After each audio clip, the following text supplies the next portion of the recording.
Buenas noches. Bueno, qué bueno estar juntos en la casa del Señor. Digo la casa del Señor porque donde usted esté, en su sala o su dormitorio, en el automóvil o donde quiera que esté, es la casa del Señor cuando nosotros la hacemos la casa del Señor. Bueno, vamos ahora a presentar el servicio en las manos del Señor. Vamos a orar. Gracias, Señor, por tu amor. Gracias por tu bondad y gracias porque cada día, cada momento tú suples lo que necesitamos y tú eres quien eres y haces lo que haces, Señor, porque tú eres digno de toda alabanza. Alabamos y bendecimos tu precioso nombre esta noche. Y nos presentamos delante de ti en este servicio para alabarte, para bendecirte, para estudiar tu palabra. Pedimos, Señor, que tu Santo Espíritu nos guíe, nos dirija a toda la verdad, que podamos entenderla, que podamos aplicarla a nuestras vidas. Pedimos, Señor, que tu nombre sea glorificado a través de todo lo que hacemos, decimos y pensamos, porque lo ponemos en el nombre precioso de nuestro Señor Jesucristo. Amén. Muy bien, vamos esta noche entonces a estudiar sobre un tema que algunos de ustedes ya conocen y tiene que ver con lo que nosotros hacemos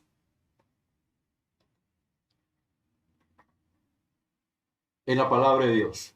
¿Le gustaría entender o cómo aprender, cómo entender e interpretar la Biblia? ¿Cómo podemos interpretar, cómo podemos entender la Biblia? Hay muchas personas que no saben la respuesta a eso. Yo quiero compartir con ustedes una regla que se compone de 5, que podemos entenderla los que han estudiado conmigo en el seminario, el curso de análisis bíblico, lo reconocerán, que va a ser un repaso para usted. Y si usted no ha estudiado esta materia, lo invito para que lo estudie, la invito para que lo estudie. Este próximo año, Dios mediante, vamos a estarlo enseñando. Así que vamos a repasar un poquito, vamos a estudiar un poco la palabra del Señor, cómo entender y aplicar la palabra de Dios a nuestra vida. Y la manera de hacerlo es que consiste en la regla de interrogación sobre 5 puntos. Pero antes de eso, una de las cosas con que empezamos el curso de análisis bíblico siempre es aprendiéndonos los libros de la Biblia, aprender la importancia de la palabra de Dios. Entonces, ¿cómo podemos nosotros conocer la Biblia mejor? Bueno, aprendiéndonos los libros de la Biblia. Así que, para ustedes, para algunos de ustedes, corren para ver al principio de la Biblia dónde están los libros y lo pueden decir conmigo. Pero otros que ya se saben los libros de la Biblia, entonces vamos a repasarlos y vamos a repartirlos juntos. Génesis, Éxodo, Levítico, Números, Deuteronomio, Josué, Jueces, Ruth, Primero, Segundo Samuel, Primero, Segundo Reyes, Primero, Segundo Crónicas, Esdras, Nehemías, Esther, Job, Salmos, Proverbios, Eclesiastés, Cantares, Isaías, Jeremías, Lamentaciones, Ezequiel, Daniel, Oseas, Joel, Amós, Abdías, Jonás, Miqueas, Nahum, Habacuc, Sofonías, Ageo, Zacarías, Malaquías. Mateo, Marcos, Lucas, Juan, Hechos, Romanos, Primera, Segunda Corintios, Gálatas, Efesios, Filipenses, Colosenses, Primera, Segunda Tesalonicenses, Primera, Segunda Timoteo, Tito, Filemón, Hebreos, Santiago, Primera, Segunda Pedro, Primera, Segunda, Tercera Juan, Judas, Apocalipsis. Si no se lo sabe, lo invito para que no se los aprenda. Es muy importante saberlos. Entonces vamos a entrar esta tarde en la regla de interrogación sobre 5 puntos. Antes quiero mencionar que hay 2 maneras de estudiar la Biblia. La manera temática y la manera cronológica. Entonces el método temático es el que nosotros vamos a estudiar esta noche, que es cómo entender la Biblia, cómo aplicar la Biblia a nosotros, estudiándola por temas. La otra escuela o la otra manera de estudiar la Biblia es en forma cronológica, donde estudiamos el Antiguo Testamento, el Nuevo Testamento, y el curso y el seminario se llama Historia del Antiguo Testamento e Historia del Nuevo Testamento. Hace años le llamamos a ese curso Biblia en 8 edades. Ahora entonces estamos aprendiendo esta noche cómo estudiar la Biblia por temas y vamos a estudiar la regla de interrogación sobre 5 puntos. La regla de interrogación sobre los 5 puntos. Cómo entender e interpretar la Biblia. Entonces, la primera es quién habla o escribe. La segunda es con quién o acerca de quién. Vamos a irlo pasando y después vamos a regresar. La segunda es con quién o acerca de quién habla o escribe. La tercera es de cuál tema trata el que habla o escribe. La cuarta es ¿cuándo o en qué tiempo habla o escribe? Y la quinta es cuál es la ocasión de hablar o escribir. Entonces vamos ahora a retroceder y vamos a comenzar a estudiar a ilustrar la primera regla o la primera pregunta de la regla de interrogación sobre 5 puntos es quién habla o escribe. Entonces podemos ver aquí de que a veces es Dios, a veces son los ángeles, a veces son los profetas, a veces son los apóstoles, a veces es Satanás, a veces son hombres inconversos. Entonces vamos a ver esta noche primeramente quién habla o escribe. Cuando uno llega a presentarse, digamos, a una corte, entonces, ¿qué es lo que le piden? Le piden una identificación. O sea, ¿quién habla o escribe? Se tiene que presentar su cédula o su pasaporte, una identificación para ver quién va a testificar, quién va a dar testimonio, quién va a hablar. Entonces, la primera pregunta que nosotros tenemos que hacernos cuando estamos estudiando la Biblia es, ¿quién habla o escribe? A veces es Dios. Entonces vamos a ver algunos ejemplos esta noche. Vamos en Génesis capítulo 2 y el versículo 16, donde está hablando Jehová aquí con el hombre. Mandó Jehová Dios al hombre diciendo, de todo árbol del huerto podrás comer, mas del árbol de la ciencia del bien y del mal no comerás, porque el día que de él comieres, ciertamente morirás. Aquí está Dios hablando. Ahora, cuando ellos pecaron, entonces encontramos aquí en Génesis capítulo 3 y el versículo 9, mas Jehová Dios llamó al hombre y le dijo, ¿dónde estás tú? Entonces aquí encontramos que es Dios quien está hablando. Vamos ahora al capítulo 6 y el versículo 13, donde Dios está hablando con Noé. Dijo pues Dios a Noé, he decidido el fin de todo ser, porque la tierra está llena de violencia a causa de ellos, y he aquí que yo los destruiré con la tierra. Versículo 14, hazte un arca de madera de gofer, harás aposentos en el arca, y la calafatearás con brea por dentro y por fuera. Ahora eso significa entonces de que todos los hombres que se llaman Noé necesitan hacer una arca porque Dios lo mandó. No, Dios estaba hablando con Noé en ese entonces para que él construyera una arca. Vamos ahora, seguimos adelante con Génesis capítulo 9 y el versículo 8, esto es después de la salida del arca. Habló Dios a Noé y a sus hijos con él, diciendo, he aquí que yo establezco mi pacto con vosotros y con vuestros descendientes después de vosotros. Aquí encontramos entonces el pacto que Dios hizo con Noé cuando ellos salieron del arca. Versículo 10, con todo ser viviente que está con vosotros, aves, animales y toda bestia de la tierra que está con vosotros, desde todos los que salieron del arca hasta todo animal de la tierra, o sea, de ahí en adelante. Vamos ahora a Génesis capítulo 12 y el versículo 7. Aquí está Dios hablando con Abraham. Apareció Jehová a Abraham y le dijo, a tu descendencia de esta tierra. Y edificó ahí un altar a Jehová, quien le había aparecido. Ahora vamos a Éxodo capítulo 3, donde Dios está hablando con Moisés. Viendo Jehová que él iba a ver, lo llamó Dios de en medio de la zarza y dijo, Moisés, Moisés. Y él respondió, heme aquí.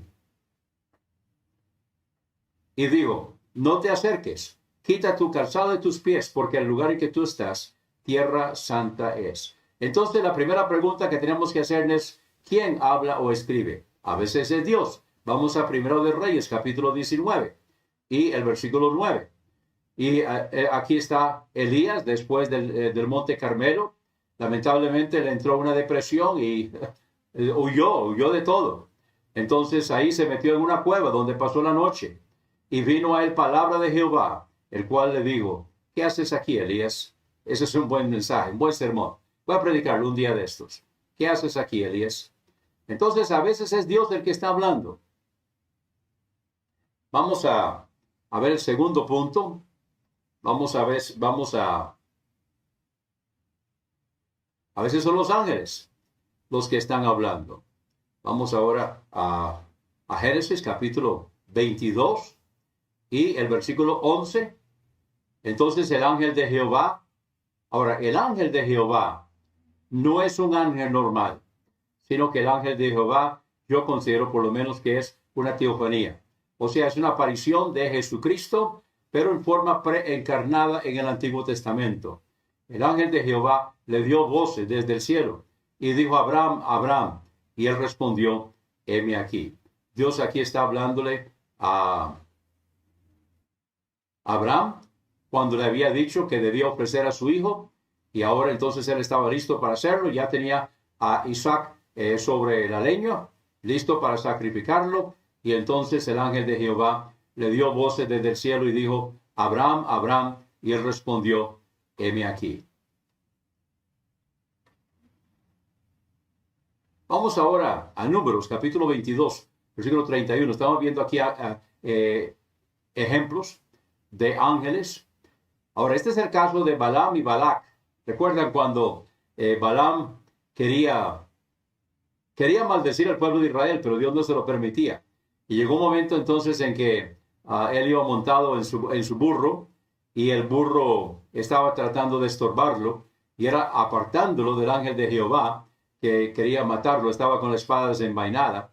Dice entonces el versículo 31, entonces Jehová abrió los ojos de Balaam, después que se había peleado con su burro. Hay que ser muy burro para pelear con un burro, ¿no es cierto? Entonces Jehová abrió los ojos de Balaam y vio al ángel de Jehová que estaba en el camino. El burro lo estaba viendo, él no lo estaba viendo, pero aquí entonces el Señor abrió los ojos de Balaam y vio al ángel de Jehová que estaba en el camino, y tenía su espada desnuda o desenvainada en su mano.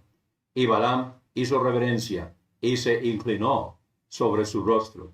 A veces son ángeles los que están hablando. Vamos ahora al libro de Números, capítulo 22 y versículo 32, donde dice: y el ángel de Jehová le dijo: ¿por qué has azotado tu asna estas 3 veces?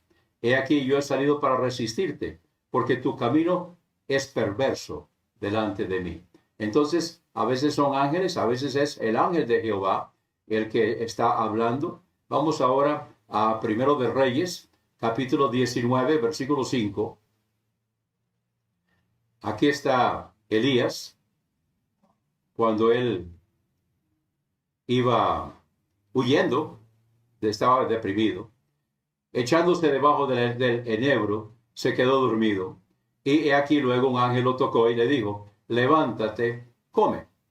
Entonces él miró, y he aquí a su cabecera una torta cocida sobre las ascuas y una vasija de agua. Evidentemente los ángeles le habían preparado comida. Y comió y bebió, y volvió a dormirse. Y volviendo el ángel de Jehová la segunda vez, lo tocó diciendo: levántate y come, porque el largo camino te resta. Se levantó pues y comió y bebió, y fortalecido con aquella comida, caminó 40 días y 40 noches. Imagínense qué comida la que comió. Caminó 40 días y 40 noches hasta Horeb, el monte de Dios. Entonces vamos ahora, y a veces son los profetas los que están hablando. Y tenemos el caso aquí de cuando son profetas los que están hablando. Así dice Jehová, Rey de Israel, y su Redentor, Jehová de los ejércitos. Entonces quiero que tomemos nota que a veces Dios habla a través de los profetas, y tomé este como uno de tantos casos que encontramos en las Escrituras, donde dice: así dice Jehová, Dios de Israel y su Redentor, Jehová de los ejércitos. 2 puntos. Entonces aquí está un mensaje que Dios está dando a los profetas para a veces el pueblo de Israel, a veces es otras naciones. Aquí es al pueblo de Israel. Yo soy el primero y yo soy el postrero, y fuera de mí no hay Dios. A veces es para hacerle ver al pueblo quién es Él. A veces es para darle un mensaje de lo que va a hacer, o de lo que podía hacer pero que no hizo. Entonces, a veces, a través de los profetas es que encontramos muchas veces que es Dios el que está hablando. A veces son los apóstoles los que están hablando. Vamos a 2 Timoteo, capítulo 3, versículos 16 y 17. Por cierto, estos son un par de versículos que, si usted no se los sabe, le recomiendo que se los aprenda. Toda la Escritura es inspirada por Dios y útil para enseñar, para redarguir, para corregir, para instruir en justicia. Versículo 17. A fin de que el hombre de Dios sea perfecto, enteramente preparado para toda buena obra. quiero retroceder para que podamos decirlo otra vez. Digámoslo todos juntos. Toda la escritura es inspirada por Dios. Y eso es lo que estamos aprendiendo esta noche, cómo interpretar, cómo aplicarla a nuestra vida. Toda la escritura es inspirada por Dios y útil. Entonces estamos aprendiendo cómo hacerla más útil esta noche. Es útil para enseñar, para redarguir, para corregir, para instruir en justicia, a fin de que el hombre de Dios, o sea, usted y yo, sea perfecto, maduro, templado, enteramente preparado para toda buena obra. O sea, la palabra de Dios nos prepara enteramente para toda buena obra. Ahora, quiero que veamos también de que a veces es Satanás el que está hablando. Vemos aquí en el caso de Génesis capítulo 3, donde el diablo está hablando con Eva. La serpiente era la astuta, más que todos los animales del campo que Jehová Dios había hecho, la cual dijo a la mujer, aquí es Satanás quien está hablando. Y le está hablando a Eva, con que Dios os ha dicho, no comáis de todo árbol del huerto. Y la mujer respondió a la serpiente, del fruto de los árboles del huerto podemos comer, pero del fruto del árbol que está en medio del huerto, dijo Dios, no comeréis de él ni lo tocaréis, para que no muráis. Ahora vean lo que dice Satanás. Entonces la serpiente dijo a la mujer, no moriréis. Entonces aquí él está contradiciendo lo que Dios dijo. Satanás siempre habla mentira. A veces cuando dice verdad es con una mala intención. Entonces tengamos cuidado de lo que dice Satanás, porque siempre él está diciendo mentira y siempre va a ser para nuestra perdición. Vamos ahora a Juan capítulo 9 y el versículo 31, porque este es un pasaje que muchas personas cogen para tratar de probar un punto que ellos quieren probar. Estamos en Juan capítulo 9, versículo 31. Jesucristo había sanado a un no vidente. Y aquí entonces los líderes del templo lo habían encontrado y lo estaban criticando. Y le están diciendo que no debe creer en Jesús. No sabemos de dónde es él. Y entonces, vea aquí quién está hablando. La pregunta es, ¿quién habla o escribe? Entonces, ¿quién está hablando y en qué momento? Sabemos que Dios no oye a los pecadores, porque si alguno es temeroso de Dios y hace su voluntad, a ese oye. Ahora, muchas personas hoy, entonces, basan su teología en este versículo. Sabemos que Dios no oye a los pecadores. Entonces, ¿es cierto? ¿Dios no oye a los pecadores? ¿Quién lo está diciendo? Fíjense, lo está diciendo un hombre que no es creyente. Es un inconverso. ¿Cómo lo sé? Vamos a verlo en un momento. Entonces, él está afirmando, sabemos. O sea, lo está afirmando. Sabemos que Dios no oye a los pecadores. Pero si alguno es temeroso de Dios y hace su voluntad, a ese oye. Y muchas personas hoy basan su teología precisamente en este versículo que lo está diciendo un hombre que no conoce al Señor. ¿Cómo sé que no conoce al Señor? Vamos al versículo 35. En el versículo 35 oyó Jesús que lo habían expulsado, o sea, lo echaron. Primeramente le mentaron a la madre y después lo echaron. Y entonces oyó Jesús que le habían expulsado y hallándolo le dijo, ¿crees tú en el Hijo de Dios? Vamos a ver la respuesta. ¿Crees tú en el Hijo de Dios? Respondió y le dijo, ¿quién es, Señor? Para que crea en él. Le dijo Jesús, pues lo has visto, y el que habla contigo, él es. ¿Y cuál fue su reacción? Y dijo, creo, Señor. Y lo adoró. Ahí está la conversión. Ahí es cuando este señor se convierte, el no vidente que había sido sanado. Aquí está la conversión. Pero allá atrás, cuando él dijo que Dios no oye a los pecadores, él era inconverso. Pero muchas personas basan su teología en ese versículo y así como eso, muchas cosas de la palabra de Dios no están viendo quién habla o escribe. Entonces, a veces son hombres inconversos los que están hablando. Vamos ahora al segundo punto. El segundo punto es con quién o acerca de quién habla o escribe. Entonces la segunda pregunta que hacemos después de identificar quién habla o escribe. Entonces la segunda pregunta que nos hacemos es con quién o acerca de quién habla o escribe. Porque esto es igualmente importante. Vamos ahora a...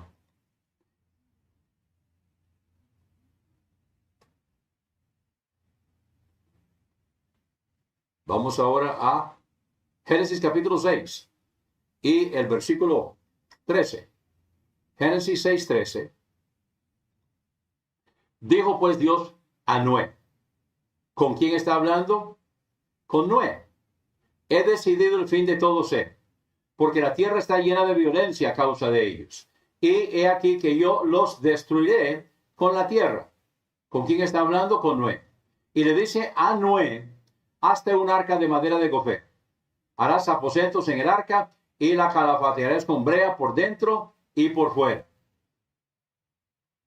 Entonces, encontramos aquí donde Dios le está diciendo a Noé que se haga un arca. ¿Quiere decir que todo el mundo entonces que se llama Noé debe hacerse un arca? No. ¿Con quién está hablando? Está hablando con Noé. Es importante que entendamos. La primera pregunta es ¿quién habla o escribe? Y la segunda pregunta es ¿con quién o acerca de quién habla o escribe? Ahora vamos a Génesis capítulo 22. Génesis capítulo 22. Aquí está el Señor hablando con Abraham. Abraham había tenido un hijo. Había tenido uno, pero que no era de la promesa. Ahora le está diciendo en el versículo 2, y dijo, toma ahora tu hijo, tu único, Isaac, a quien amas, y vete a tierra de Moria y ofrécelo ahí en holocausto sobre uno de los montes que yo te diré. ¿Con quién está hablando? Está hablando con Abraham. ¿Eso significa entonces de que todos los Abraham deben ofrecer a su hijo Isaac en holocausto? No, claro que no. Por cierto que Dios lo va a rescatar. Él es tipo de pecador que está listo para ser sacrificado. Y el cordero que Abraham encontró y lo sacrificó en lugar de su hijo es tipo de Jesucristo, quien tomó nuestro lugar en el altar del sacrificio. Entonces aquí le está diciendo a Abraham, Dios le está diciendo a Abraham, toma ahora tu hijo, tu único Isaac, a quien amas, y vete a tierra de Moria y ofrécelo ahí en holocausto sobre uno de los montes que yo te diré. Ahora, él no iba a permitir que Abraham lo ofreciera. Él estaba probándolo para ver si estaba dispuesto a hacer todo lo que Dios le estaba diciendo. Vamos ahora a Josué capítulo 1, donde Dios está hablando con Josué. ¿Con quién está hablando? Con Josué. Pero muchas personas cogen este versículo y lo aplican. Donde Dios le está diciendo a Josué, yo os he entregado, como lo había dicho a Moisés, todo lugar que pisara la planta de vuestro pie. Entonces la gente coge, bueno, entonces todo lugar donde yo piso la planta de mi pie, yo lo clamo en el nombre del Señor. Estoy reclamando esto, estoy clamando esto en el nombre del Señor. Esto es tuyo, Señor, yo te lo estoy reclamando. Entonces vamos aquí al Parque de Guadalupe y yo pongo el pie ahí y digo, Señor, yo reclamo al Parque de Guadalupe en tu nombre. No, claro que no. Por supuesto que no. ¿Por qué? Porque Josué está recibiendo el mandato del Señor y además es muy específico. Yo os he entregado, como lo había dicho a Moisés, todo lugar que pisare la planta de vuestro pie. Ahora, ¿de qué territorio está hablando? Está hablando del territorio que Dios le había ofrecido y que Dios le había prometido a Abraham. Es la tierra prometida, la tierra que Dios le dijo. O sea, no es que si él que iba a reclamar en Egipto, no es que si él iba a poner el pie en Asiria, no es que si él iba a poner el pie en alguna otra parte, podía reclamarlo. No, era en la parte que Dios ya le había prometido a Abraham. Y cuando él entraba a conquistar esa tierra, la tierra que había sido prometida, entonces todo lugar que pisara la planta de vuestro pie ha sido entregado al Señor. Entonces se dan cuenta qué importante que es que nosotros podamos entender quién habla o escribe y con quién habla o escribe. Vamos ahora a la tercera regla. La tercera regla es igualmente importante. La tercera regla es ¿de cuál tema trata el que habla o escribe? ¿De qué está hablando? Es increíble cómo personas cogen pasajes que están hablando de una cosa y lo aplican totalmente a otra cosa. Por ejemplo, los que dicen que la salvación se pierde, cogen pasajes que están hablando con la salvación de esta vida, la salvación del alma, que es santificación, y lo aplican a la salvación del espíritu. Y entonces una persona que ha aceptado a Cristo como su único y suficiente salvador personal, que lleva ya, por decirlo así, el apellido de Dios, puede terminar en el infierno. No, por supuesto que no.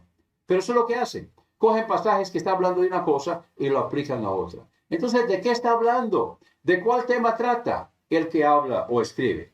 Vamos a ver algunos pasajes aquí que nos van a ilustrar Vamos a Romanos capítulo 13. Romanos capítulo 13. Romanos capítulo 13, versículo 11. Quiero que tomemos nota de qué está hablando. Y esto, conociendo el tiempo, que es ya hora de levantarnos del sueño, porque ahora está más cerca de nosotros nuestra salvación que cuando creíamos. ¿De cuál salvación está hablando? He escogido algunos pasajes que usan la palabra salvación para ilustrar. Entonces, y esto conociendo el tiempo, o conociendo los tiempos, que es ya hora de levantarnos del sueño, del letargo, porque ahora está más cerca de nosotros nuestra salvación que cuando creímos. ¿De qué salvación está hablando? Está hablando de la segunda venida del Señor. Está hablando de cuando nosotros recibimos el nuevo cuerpo. De esa salvación es la que estamos hablando. Es de la que está hablando aquí el apóstol Pablo. Entonces, ahora está hablando de que está más cerca que cuando creímos. Vamos ahora a otro pasaje. Vamos a 2 Corintios capítulo 1 y el versículo 6. Pero si somos atribulados, es para vuestra consolación. Por cierto, las personas que están atribuladas, las personas que necesitan consolación, yo siempre los mando aquí, a 2 Corintios capítulo 1, versículos del 13 en adelante. Pero si somos atribulados, es para vuestra consolación y salvación. Recuerde que Pablo estaba en la cárcel. O si somos consolados, es para vuestra consolación y salvación, la cual se opera en el sufrir las mismas aflicciones que nosotros también padecemos. ¿De cuál salvación está hablando? Usa la palabra 2 veces. Pero si somos atribulados, es para vuestra consolación y salvación. O si somos consolados, es para vuestra consolación y salvación, la cual se opera en el sufrir las mismas aflicciones que nosotros también padecemos. Entonces, ¿de qué está hablando? Está hablando de la salvación de esta vida. Está hablando de la salvación del alma. Está hablando, en otras palabras, está hablando de lo que llamamos la santificación o el crecimiento espiritual. A través de las cosas que nosotros sufrimos, a través de las aflicciones que nosotros padecemos, vamos aprendiendo y se está reproduciendo en nosotros el carácter interior de nuestro Señor Jesucristo, que dice en Romanos que eso es lo que Dios ha hecho para nosotros, que nosotros seamos formados a la imagen de nuestro Señor Jesucristo. Ahora vamos a Efesios capítulo 1 y el versículo 13. Vamos a ver de qué salvación está hablando aquí. En él también vosotros, habiendo oído la palabra de verdad, el evangelio de vuestra salvación. Entonces, ¿de cuál salvación está hablando aquí? Aquí sí está hablando de la salvación del Espíritu. Aquí está hablando de nacer de nuevo. El escuchar el evangelio. ¿Qué es el evangelio? Evangelio es la muerte, sepultura y resurrección de nuestro Señor Jesucristo.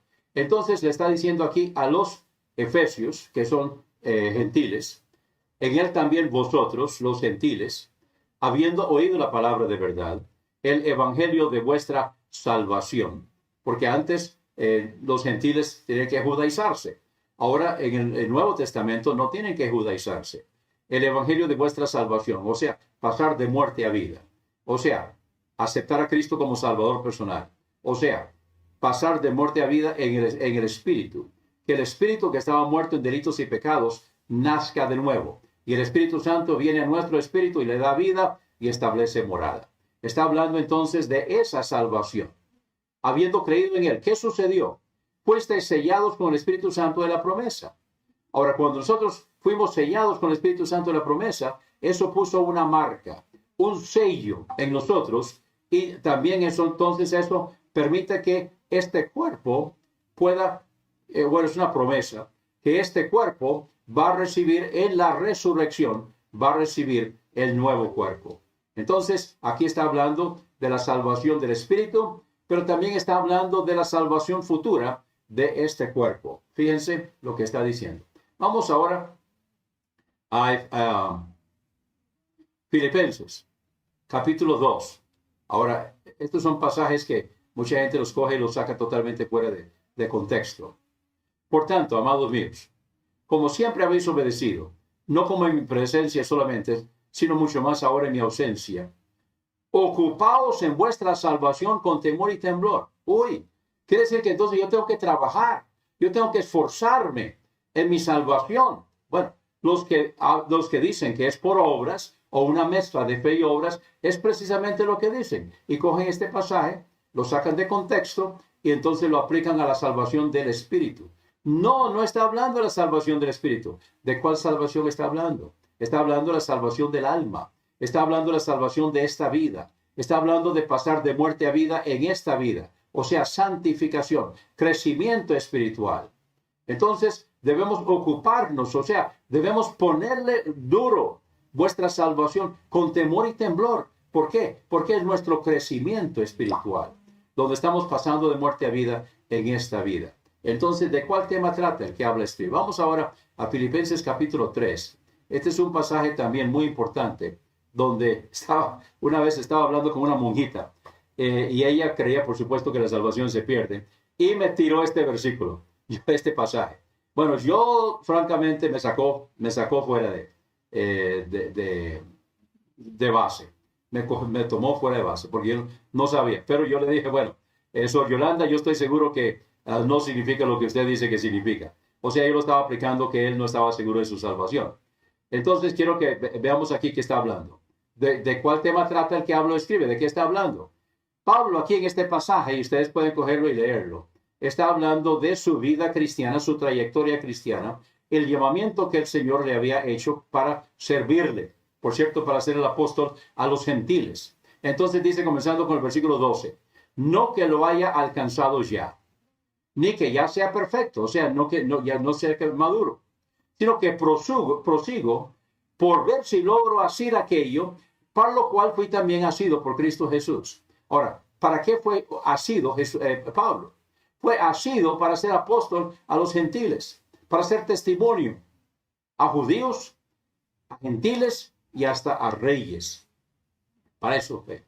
Entonces, cuando él escribe Filipenses capítulo 3, él dice no que lo haya alcanzado ya. Ahora, cuando él escribió 2 Timoteo capítulo 4, entonces él ya estaba listo para ser sacrificado, para ser ofrecido. Y entonces él dijo, ya acabé la carrera. He guardado la fe. Pero aquí en Filipenses todavía no. Entonces, no que lo haya alcanzado ya, ni que ya sea perfecto o ya haya alcanzado totalmente la madurez. Por cierto, eso es un punto muy importante. En esta vida nosotros nunca vamos a llegar al punto de que no necesitamos todavía crecer. ¿Por qué? Bueno, porque vivimos en esta vida y porque el cuerpo es pecaminoso. Y es por eso que nosotros necesitamos seguir, porque está luchando en contra de nosotros. Es un proceso. Sino que prosigo por ver si logro hacer aquello para lo cual fui también asido por Cristo Jesús. Versículo 13.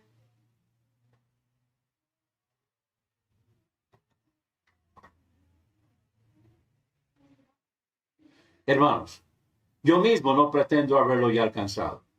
Entonces él todavía no pretende haber alcanzado ya aquello para lo cual el Señor lo tomó. Pero una cosa hago, esto es importante, no 2, no 3, no 4. Concentrarse en el llamamiento del Señor. Concentrarse en aquello para lo cual el Señor me llamó, aquello para lo cual el Señor me dotó, me dio dones, me dio talentos, para lo que yo sirvo, para lo que soy bueno. Eso, una cosa hago. Olvidando ciertamente lo que queda atrás y extendiéndome. Aquí la palabra en el griego significa cuando un corredor está ya en los últimos pasos para alcanzar la meta. Uno los ve, ¿verdad? Donde ellos van corriendo y entonces cuando ya están cerca de la meta comienzan así a extender las manos, los pies. Y entonces eso es lo que significa, extendiéndome. O sea, ya estoy por alcanzar la meta, extendiéndome a lo que está delante, dice el apóstol Pablo. Prosigo a la meta, al premio del supremo llamamiento de Dios en Cristo Jesús. Ese es otro error. Muchas personas entonces dicen que la salvación es un premio. No, señor. La salvación es un regalo. Jesucristo pagó el precio completo. El premio del que está hablando aquí el apóstol Pablo es cuando nosotros fielmente cumplimos con el llamamiento que el Señor nos dio. Y él entonces está prosiguiendo a la meta, al premio del supremo llamamiento de Dios en Cristo Jesús. O sea, alcanzar aquello para lo cual el Señor lo llamó. Ahora vamos al siguiente punto. Vamos ahora al cuarto, que es ¿cuándo o en qué tiempo habla o escribe? También se puede interpretar para qué tiempo habla o escribe. Entonces, ¿cuándo o en qué tiempo habla o escribe. Vamos a Josué capítulo 9. Aquí está el cruce del Jordán. Ellos estaban ya listos para entrar a la tierra prometida, cruzar el Jordán, entonces pasar unos días ahí en Gilgal antes de traer abajo los muros de Jericó. El Jordán estaba desbordado en todas sus orillas. Dios hizo que las aguas se retuvieran arriba para que ellos pudieran pasar. Y entonces Dios le dijo a Josué que debía tomar 12 piedras y levantarlas, 12 piedras 2 veces. 12 piedras iban a quedar en el medio del Jordán y las otras 12 piedras iban a quedar en Gilgal donde pasaron la noche. Entonces está hablando aquí en Josué 4:9, donde dice, Josué también levantó 12 piedras en medio del Jordán, en el lugar donde estuvieron los pies de los sacerdotes que llevaban el arca del pacto, y han estado ahí hasta hoy. Entonces, ¿cuándo o en qué tiempo habla o escribe? Bueno, cuando dice ahí, han estado ahí hasta hoy, significa hasta cuando se escribió ese libro. No están ahí ahora, en 2021. No, ya no. Entonces estaban ahí. ¿Podemos entender eso? Otro pasaje que vamos a ver también. Vamos a Mateo capítulo 28 y el versículo 15. El caso aquí es la resurrección de Jesús. Los soldados romanos habían pasado por la experiencia de que Jesús resucitó. ¿Y ahora qué hacemos? Entonces le dijeron los fariseos, no, ustedes digan de que se robaron el cuerpo. Entonces ellos, tomando el dinero, hicieron como se les había instruido. Y ellos entonces divulgaron que el cuerpo había sido robado, cosa que es totalmente improbable. Porque si hubieran pasado eso, los hubieran muerto. Entonces los hubieran ejecutado. Pero este dicho se ha divulgado entre los judíos hasta el día de hoy, escribe Mateo. ¿Hasta cuándo? Bueno, hasta cuando Mateo escribió su evangelio, que probablemente fue por ahí del año 50-55 de la era cristiana. No hasta 2021, todavía no se está diciendo eso, hasta donde yo sepa no. Vamos ahora a Daniel capítulo 12, porque quiero que veamos algunos ejemplos también de cuándo es para qué tiempo. O sea, cuándo o en qué tiempo habla o escribe, pero también cuándo o para qué tiempo habla o escribe. Quiero que vayamos ahora a Daniel capítulo 10 y veamos un par de pasajes acá, donde el ángel está hablando a Daniel. He venido para hacerte saber lo que ha de venir a tu pueblo en los postreros días, porque la visión es para esos días. Entonces aquí está diciendo para cuándo es. La visión es para esos días. Vamos ahora al capítulo 12 y el versículo 9. Él respondió cuando Daniel le preguntó para cuándo es. Y entonces él le contesta, anda Daniel, pues estas palabras están cerradas y selladas hasta el tiempo del fin. Ahora vamos a Apocalipsis capítulo 10.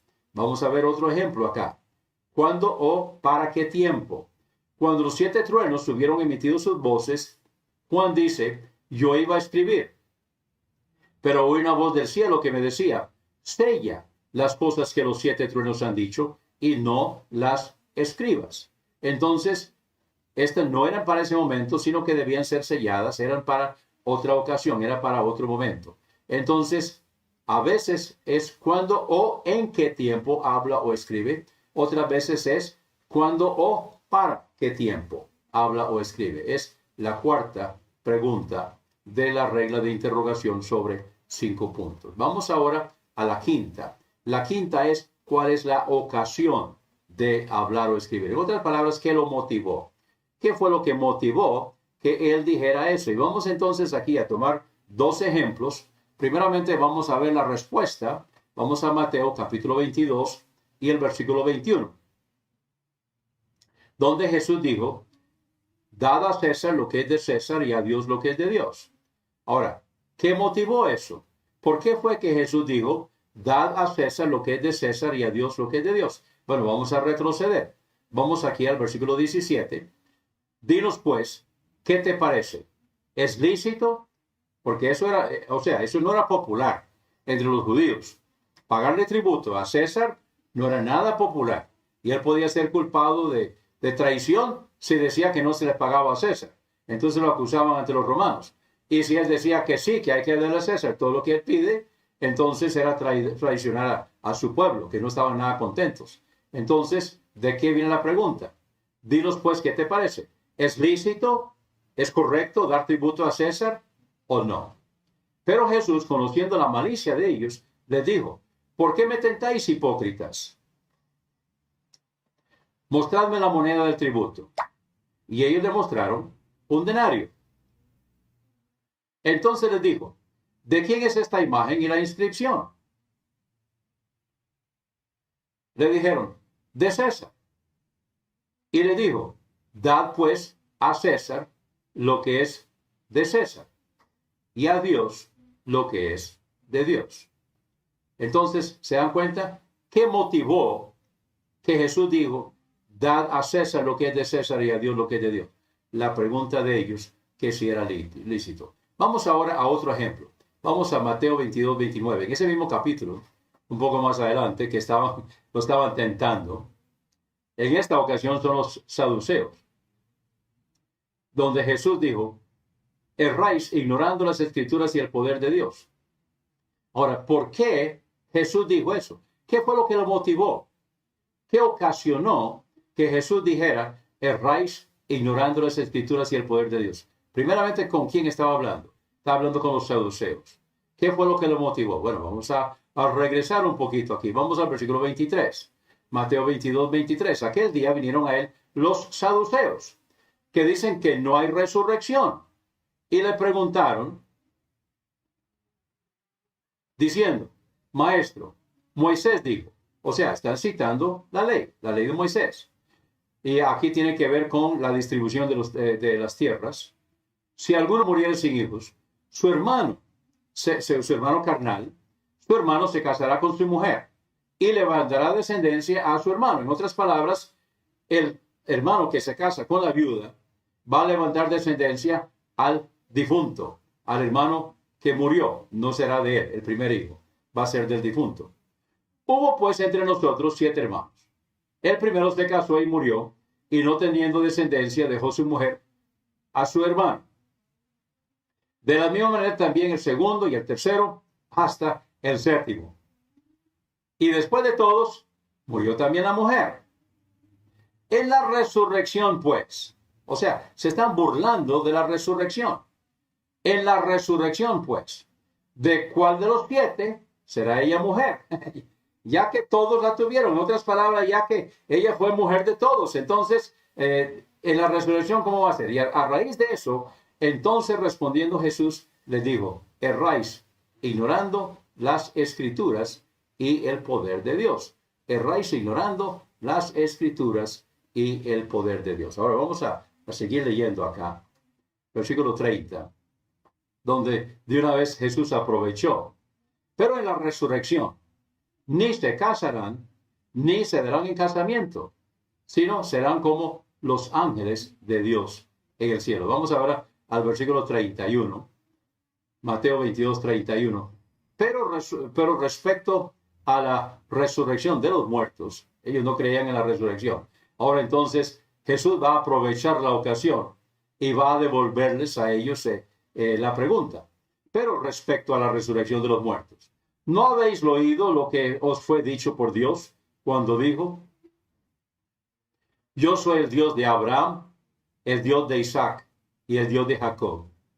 Dios no es Dios de muertos, sino de vivos. Entonces, qué importante es que nosotros podamos entender que nuestro Señor es Dios de vivos. Hay resurrección. Por mucho tiempo yo me preguntaba, ¿dónde se enseña en el Antiguo Testamento la resurrección? Y Jesús contestó, ahí está. Dios no es Dios de los muertos. Dios es Dios de Abraham, Dios de Isaac, Dios de Jacob. Él así es como se identifica a través de todo el Antiguo Testamento. El Dios de Abraham, el Dios de Isaac, el Dios de Jacob. Dios no es Dios de muertos, sino Dios de vivos. Así que esta noche hemos estado con 5 preguntas. ¿Cómo entender e interpretar la Biblia? La regla de interrogación sobre 5 puntos. Yo espero que entonces esto nos ayude y vamos a ver un pasaje más y con esto ya vamos a terminar. quiero que quede con nosotros este versículo. 2 Timoteo 2:15. Digámoslo juntos, tal vez ustedes lo saben. Procura con diligencia presentarte a Dios aprobado, como obrero que no tiene de qué avergonzarse, que usa bien la palabra de verdad. La palabra que se traduce que usa bien la palabra de verdad también significa que traza o que divide correctamente.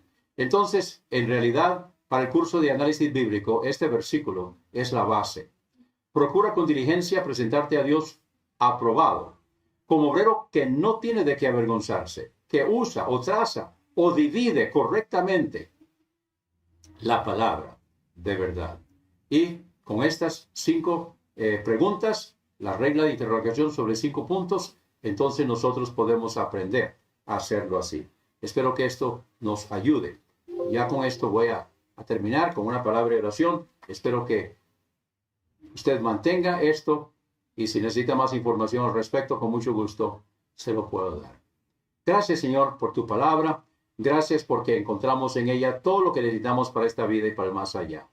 Pedimos, Señor, que tu nombre sea glorificado. Recibe la honra, recibe la gloria. Lo pedimos en el nombre de Jesús. Amén.